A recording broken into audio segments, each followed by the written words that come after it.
Madame, Monsieur, bonjour, bienvenue dans ce nouveau rendez-vous de l'information. Merci de vous informer via la radio-télévision communautaire.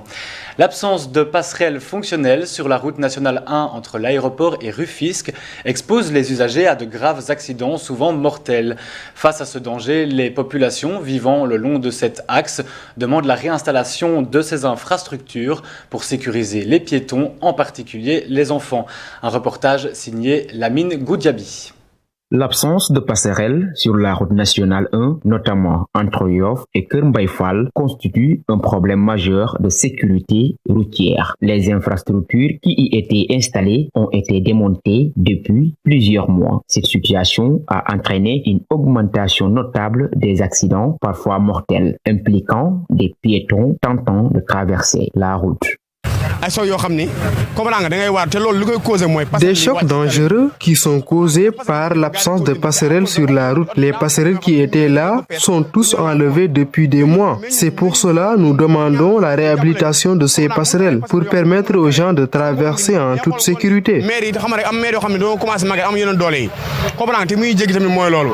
De nombreux citoyens demandent ainsi la réinstallation immédiate de ces passerelles afin d'assurer la sécurité routière.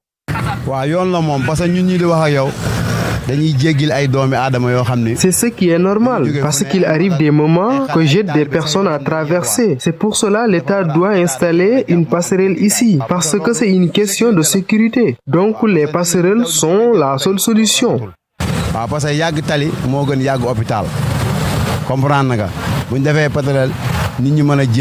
L'implantation de nouvelles passerelles est aujourd'hui une nécessité, compte tenu de l'affluence sur les routes à fort trafic de la capitale.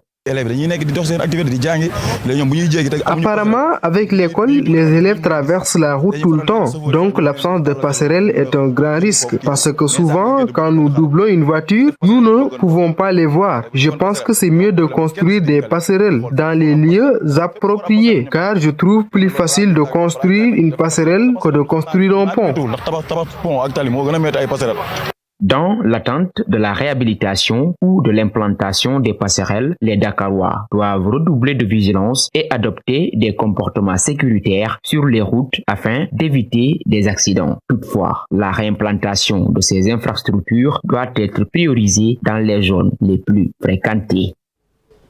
Les conflits entre agriculteurs et éleveurs s'intensifient chaque année dans la région de Kaffrine, entraînant parfois des pertes en vie humaine. Face à cette situation, les éleveurs avaient prévu d'organiser une marche pacifique. Cependant, selon eux, la mobilisation a été interdite à la dernière minute par Madame la Préfet. En réaction, ils ont tenu un point de presse pour exprimer leur mécontentement. Suivons la réaction de Aliousso, secrétaire général de l'association Odéré Aïnabé, au micro de Fatou Sall. On devait organiser une marche ce 11 février 2025 ici à Kaffrine pour une marche pacifique qui concerne la cohabitation entre éleveurs et agriculteurs. Mais à notre grande surprise, la marche elle est interdite par le préfet du département de Kaffrine. La raison elle est simple, ils nous ont avancé 2 points. Premièrement, il dit que ça risque de mettre un trouble à l'ordre public, et l'autre, c'est entrave à la libre circulation des personnes et des biens. Cette marche devait être autorisée, voire même organisée et financée par l'État. Parce que ce qu'on a demandé juste, c'est qu'il y ait la paix entre les éleveurs et les agriculteurs. Il y a 3 points qu'on demande à l'État. On avait dit que l'éleveur doit savoir là où il doit aller faire son pâture. Oui. L'agriculteur, il doit savoir là où il doit cultiver. Et l'État, il doit encadrer ça en appliquant le code pastoral qui a été déjà voté. Mais qu'il reste, le décret d'application qui reste. On a respecté l'autorité administrative. Oui. C'est pas parce qu'on est des ignorants, non. On respecte l'autorité administrative. Ils nous ont interdit. On va faire une point de presse pour le plan A. Le plan B, on va introduire une autre demande dans les prochains jours qui vont venir. Oui. Et la troisième, on va organiser les journées de l'élevage, c'est le 22. Et s'ils ne nous donnent pas notre autorisation de faire notre marche, on va boycotter cette journée de l'élevage. Le maire de Sandiara a présidé l'Assemblée générale des femmes du secteur agroalimentaire de la commune. Cette rencontre a permis d'aborder les défis rencontrés par ces femmes dans leur activité ainsi que les possibilités d'amélioration.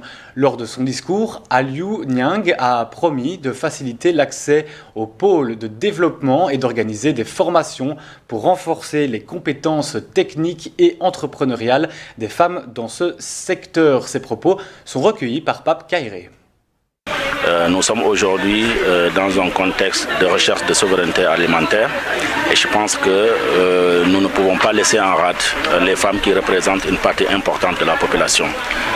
Je pense que c'était important d'avoir cette organisation pour rassembler les femmes, donc les mettre ensemble pour qu'elles puissent jouer pleinement leur rôle dans ce contexte de recherche de souveraineté alimentaire. Et je pense que la meilleure stratégie, c'était effectivement de mettre en place cette coopérative qui va permettre au niveau national de rassembler toutes les énergies, toutes les ressources humaines de qualité au niveau des femmes pour qu'effectivement que cet objectif que nous avons, que nous puissions l'atteindre. En tout cas, je leur ai assuré du soutien de la mairie de Sandiara, d'abord sur le plan organisation pour les aider à formaliser, mais aussi à les aider à mettre en œuvre leurs projets. L'un des projets sur lequel nous avons discuté, c'était de mettre en place une industrie, de passer à ce stade artisanal pour arriver à un stade industriel. Je pense que les femmes du Sénégal, par rapport à leur bravoure, par rapport à leur connaissance, par rapport aussi au nombre qu'ils représentent, doivent pouvoir passer à un autre stade, donc du stade artisanal de transformation des produits agroalimentaires à un stade industriel. Et à ce niveau, la mairie de Sandiara est prête à leur offrir un espace dans la zone économique spéciale de Sandiara. Au marché Sor, les commerçants, les porteurs de tabliers et les conducteurs de moto Jakarta encombrent les trottoirs. Cette situation préoccupe les habitants. Cependant, la commune de Saint-Louis, en collaboration avec les autorités administratives, prévoit de lancer des opérations de désencombrement à partir du 20 février pour résoudre ce problème. Reportage de Nassadio. Le constat est général. L'occupation anarchique continue de perturber la circulation au marché Sor de Saint-Louis. Voilà, tellement la situation est compliquée ces temps-ci. Vous-même, vous voyez les motos et les charrettes. Les gens ne peuvent même pas circuler normalement. Il faut que l'État prenne des mesures pour régler définitivement la situation. Même si des efforts ont été déployés par la commune, la production de déchets augmente de jour en jour dans le marché. La seule possibilité que nous avons sur l'avenue Charles de Gaulle, c'est de mettre les bacs à eau sur l'avenue, sur les grandes sorties, parce qu'on n'a pas accès, les voitures n'ont pas accès de faire pré-collecte dans le marché. Maintenant, c'est les populations qui doivent nous aider et de ne plus envoyer les talibés dans les bacs à ordures et qu'ils laissent maintenant de verser les ordures partout. Vraiment, nous avons débloqué tous les moyens et vous avez fait le constat. D'ailleurs, le directeur des services techniques municipaux soutient que des dispositifs concrets seront mis en place pour éviter toute occupation anarchique. Si vous prenez au niveau de l'avenue du président Macky Sall, il y a une brigade municipale qui est positionnée là-bas. Et aujourd'hui, on tend vers la mise en place de ce qu'on appelle une police municipale. Donc, avec le secrétaire municipal, nous sommes en train de voir comment renforcer l'équipe. Et donc, les moyens logistiques aussi seront apportés. Face à cette situation, une équipe de sensibilisation est actuellement sur le terrain afin d'échanger avec les différents commerçants pour la préparation des opérations de désencombrement prévues à partir de ce 20 février prochain. À Kaffrine, les vendeurs de poissons dénoncent la cherté de la marchandise. Ainsi, ils plaident pour la construction d'un marché de poissons à Kaffrine, car ils sont obligés d'aller chercher les poissons à Kaolack. D'ailleurs, ils veulent aussi une chambre froide afin d'éviter les pertes. Ils plaident aussi pour la construction d'un marché de poissons à Kaffrine. Reportage de Fatou Sall. Le poisson est un aliment de base pour de nombreuses familles. Cependant, à Kaffrine, les vendeurs alertent sur la flambée des prix, rendant ce produit de plus en plus difficile d'accès pour les consommateurs. Les poissons sont trop chers pour les vendeurs comme les consommateurs. En plus, toutes les femmes n'ont pas les mêmes moyens. Il y a certaines qui peuvent acheter un poisson à 500 francs alors que d'autres ne peuvent pas. C'est pourquoi la vente n'est pas facile. Pour avoir un bénéfice dans un cassette de poisson acheté à 50 000 francs pose d'énormes problèmes. Si tu vends un poisson à 200 francs, un autre le vend à 125, tu es obligé de faire comme lui.